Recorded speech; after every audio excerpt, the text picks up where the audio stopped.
تو یہ ہمیں دنیا نیوز کے ذرائع نے تمام بات چیت بتائی ہے، جو تمام اس وقت پولیس کے ساتھ بھی موجود ہیں اور تمام یہ اس معاملے کی تفتیش کو دیکھ رہے ہیں، تو انہوں نے ہم سے یہ ایکسکلوسیولی یہ شیئر کی ہیں۔ تو وہ کہتے ہیں کہ ایاز امیر صاحب یہ حیرت میں دیکھ ہی رہے تھے کیا ہو رہا ہے، تو اسی دوران انہوں نے ایاز امیر صاحب کا لاک کھول کے ان کا دروازہ نکال دیا اور ایاز امیر صاحب کو گاڑی سے باہر نکال دیا۔ اب اس سے ظاہر ہوتا ہے کہ ٹارگٹ ایاز امیر صاحب ہی تھے کہ جب ایاز امیر صاحب کو انہوں نے گاڑی سے باہر نکال دیا تو انہوں نے ایاز امیر صاحب کے ڈرائیور کو نہیں مارا، پھر اس کو وہی جو شروع میں 3-4 تھپڑ اور 1-2 مکے لگے وہی لگے۔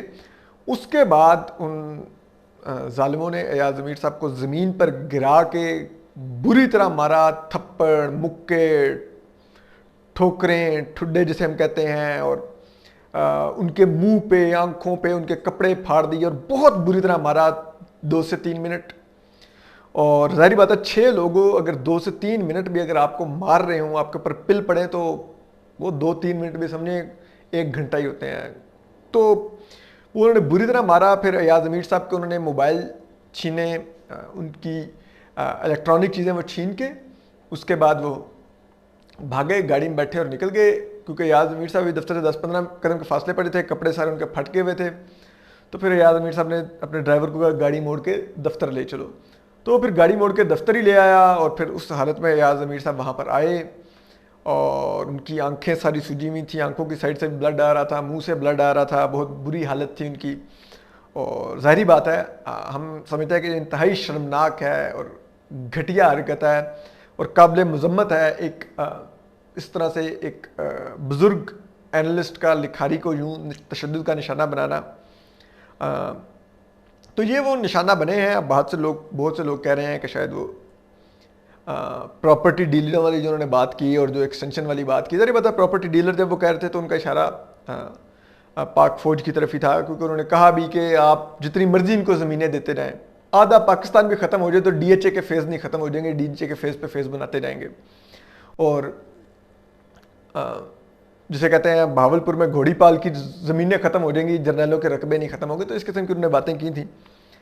لیکن ہمارے لیے تھوڑی اچنبے کی بات یہ ہے اور ہمیں یہ بھی دیکھنا ہوگا کہ کارروائی تو یہ موسٹ لائکلی اسٹیبلشمنٹ کے لوگوں کی ہی لگتی ہے، لیکن کیا اس وقت جس طرح کی ایک اندر بھی ایک بھاگ دوڑ جاری ہے، ایک اگلے آرمی چیف کی ریس کا معاملہ آیا ہوا ہے، نومبر میں ہونی ہے، اس کے لیے بہت لوگ اس وقت 6 جرنیل ریس میں ہیں، وہ بھی اپنا دیکھ رہے ہیں کیریئر۔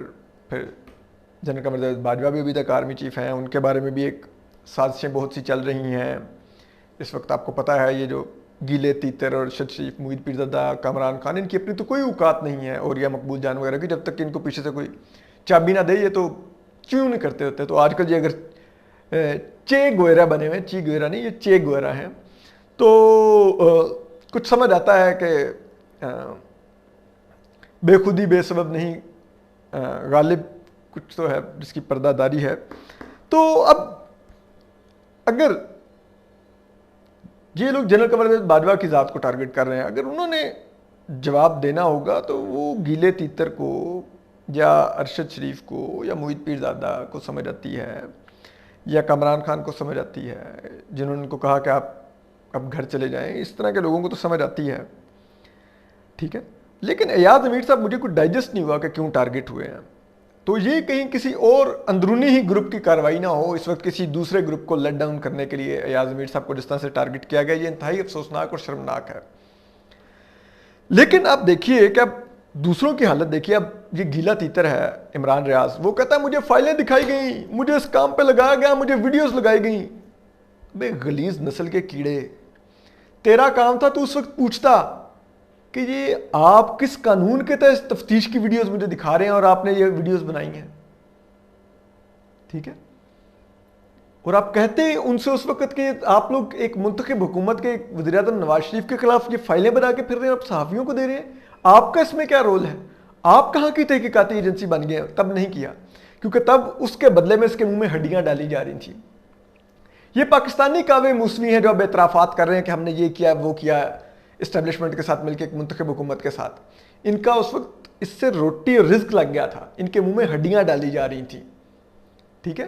اب یہ بڑے بن رہے ہیں آزادی صحافت اور سویلین سپریمیسی اور جمہوریت کے پاسبان، یہ بیسیکلی سویلین سپریمیسی جمہوریت کی بات نہیں کر رہے، یہ عمران خان سپریمیسی کی بات کر رہے ہیں، ٹھیک ہے؟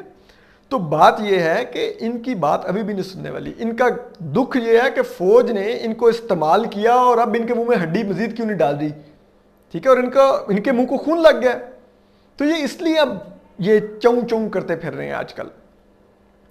پھر آپ دیکھیے اوریا مقبول جان کہاں پہ خواب بیان کرتا تھا کہ حضرت عمر خواب میں آئے، انہوں نے ان کے پاس ایک باجوہ نام کا شخص آیا جس کو انہوں نے، ٹھیک ہے؟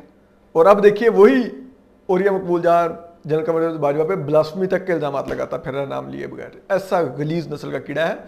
اور ذرائع یہ کہتے ہیں کہ مبینہ طور پہ اس اوریا مقبول چاند کو یہی جنرل قمر باجوہ ایک وقت یہ بھی تھا آرمی چیف بننے کے بعد، اس کو جہاز لاہور بھجوایا کرتے تھے جو اس کو اسپیشلی لے کے آیا کرتا تھا جنرل قمر باجوہ کے لیے، اور وہ اس کو مرشد کہہ کے ملا کرتے تھے. اور آج دیکھیے یہ سپولیا ان کو دستہ پھر رہا ہے. ان کو بھی سوچنا چاہیے کہ آپ نے کن لوگوں کو پروان چڑھایا، جو لوگ ملک میں نفرت بانٹ رہے تھے مذہب کی بنیاد پہ، فرقہ وارانہ بنیاد پہ، لسانی بنیادوں پہ، سیاسی بنیادوں پہ، جنہوں نے اس قوم کو متحد نہیں ہونے دینا، تقسیم کیا جھوٹ کی بل بوتے پر. اور آج مانتے ہیں کہ وہ جھوٹ ہمیں مبینہ طور پہ فوج کے ادارے نے دیا تھا، ہم استعمال ہو گئے ہیں، وہ مانتے ہیں آج. تو آپ سوچئے کہ آپ نے کن لوگوں کو تیار کیا 5th جنریشن وار کے نام پہ، آج اس کی قیمت ادا کر رہے ہیں. یہ ارشد شریف ایکسٹینشن کے اوپر آپ کا میں ابھی ٹویٹ بھی کروں گا، کیا اس نے پروگرام نہیں کیے، 15 منٹ اس نے جنرل باجوہ کے ایکسٹینشن کو گلوریفائی کیا، ٹھیک ہے؟ کہ ٹھیک ہے، اور آج کہتا ہے یہ ایکسٹینشن کیوں دی گئی. ارے بھائی تب کہاں پر تھے تم لوگ؟ تو یہ لوگ، میں اپنی قوم سے یہ کہوں گا کہ ان اتار کے لونڈوں سے دوبارہ دعا نہیں لینی. بیمار ہوئے ہیں انہی کے سبب، آپ لوگ ان سے نہیں دوا لینی. یہ ابھی وقتی طور پہ عمرانین سپریمیسی کی لڑائی لڑ رہے ہیں، کوئی سویلین سپریمیسی، جمہوریت کی، انسانی حقوق کی، آزادی صحافت کی یا سیاسی اور شخصی آزادیوں کی لڑائی نہیں لڑ رہے. یہ لوگ، یہ سب کے سب فاشسٹ ہیں، یہ فاشزم کی لڑائی لڑ رہے ہیں. تو ان سے بچنے کی ضرورت ہے آپ لوگوں کو. آپ اگر نومبر میں جنرل قمر باجوہ اگر ریٹائر ہو گئے تو آپ دیکھیں گے ان لوگوں کی پھر لائنیں اور ٹونز کس طرح بدلتی ہیں. یہ ہم آپ کو ابھی بتا رہے ہیں. تو بہرحال ہم نے آپ کو بتانا تھا کہ ایاز امیر صاحب پر یہ افسوسناک حملہ ہوا ہے جو قابل مذمت ہے. آپ اپنا خیال رکھیے، سلامت رہیے، اللہ حافظ.